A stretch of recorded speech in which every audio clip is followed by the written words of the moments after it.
Hello મિત્રો, આજે આપણે ડિસ્કસ કરીશું ગ્રુપ બીના રિઝલ્ટ વિશે અને તેના એક્સપેક્ટેડ કટઓફ વિશે. તો પ્રથમ તો જે લોકો સીસી ગ્રુપ એમાં પાસ છે એ લોકોને ખાસ વિનંતી છે કે તેઓ લોકો ઓપ્શન આઉટ કરે યા તો ડીવીમાં ગેરહાજર રહીએ, જેથી ગ્રુપ બીમાં વધુને વધુ સીટો ભરાય. જ્યારે ગ્રુપ એમાં તમે જોયું જ હશે કે ઘણી બધી સીટો ખાલી રહી છે. તો વાત કરીએ ગ્રુપ બીના મેન્સના રિઝલ્ટની, તો તેમાં 16,517 ઉમેદવારો પાસ થયા છે, જ્યારે 2928 લોકો ફેલ થયા છે. જે મિનિમમ 40%નો ક્રાઇટેરિયા છે કે 200માંથી 80 માર્ક્સ લાવવાના હતા, તો તેમાંથી 2,928 લોકોને 80 માર્ક્સ નથી મેળવ્યા. તો તે લોકો તો આ રેસની બહાર જ છે. તો 16,517 ઉમેદવાર જે પાસ થયા છે તેમાંથી 3,628 ઉમેદવારોને સીટ મળશે. Let's see.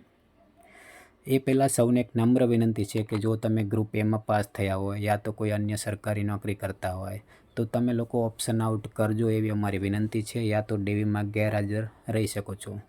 અને જે લોકો જનરલ કેટેગરીમાં પાસ થાય છે તો તેઓ લોકોને તો ખાસ વિનંતી છે કે તેઓ જનરલ કેટેગરીની સીટ મેળવે, જેથી અન્ય જે કેટેગરીની સીટો છે એ પૂરી ભરાય અને અન્ય લોકોને લાભ મળે તેનો.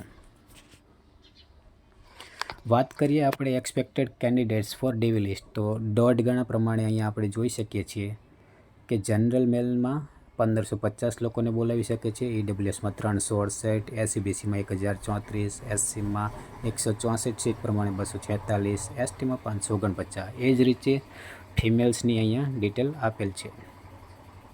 વાત કરીએ એક્સપેક્ટેડ કટ ઓફની, તો જનરલ મેલનું કટ ઓફ આપણે જોઈએ તો 135 અરાઉન્ડ રહી શકે છે, ઈડબ્લ્યુએસનું 132, એસીબીસીનું 130, એસસીનું 128, એસટીનું 105. જો ફિમેલની વાત કરીએ તો female general 125, EWS 117, SEBC 113, SC 115, ST 95. અહીંયા ઘણા બધા ફેક્ટર્સ કામ કરશે, જેમ કે પ્રિલિમ્સ જનરલ કેટેગરીમાં પાસ કરનાર લોકો કેટલા છે, એમને કેટલા સારા માર્ક્સ થાય છે કોઈને ખબર નથી, અને કઈ કેટેગરીના છે એ પણ ખબર નથી. તો ઘણા લોકો અન્ય પરીક્ષામાં પાસ છે, તો ઘણા ઓલરેડી જોબ કરે છે. તો એ બધા લોકો જો આમાં ડીવી નથી કરાવતા, ઓપ્શન આઉટ કરે છે, તો ઘણા બધા સ્ટુડન્ટ્સને એનાથી ફાયદો થશે. જો હું મારી વાત કરું પર્સનલ, તો હું જનરલ કેટેગરીમાં પાસ છું અને મારે અત્યારે 135+ માર્ક્સ છે. જ્યારે મારી સાથે અન્ય લોકો જે જનરલ કેટેગરીમાં પાસ હતા એ લોકોને એટલા બધા માર્ક્સ નથી થતા, 130 નીચે પણ થાય છે. તો ઘણું બધું આમાં નવાઈ છે કે ફાઇનલ કટઓફ કેટલું રહેશે. જનરલ કેટેગરીનું બની શકે છે કે બહુ જ નીચું જાય, જ્યારે કેટેગરીનું મેરિટ ઊંચું જઈ શકે છે.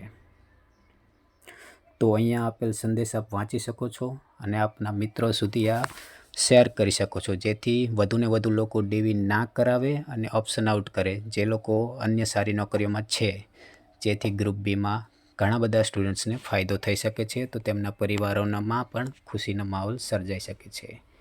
તો આપ સૌનો આભાર.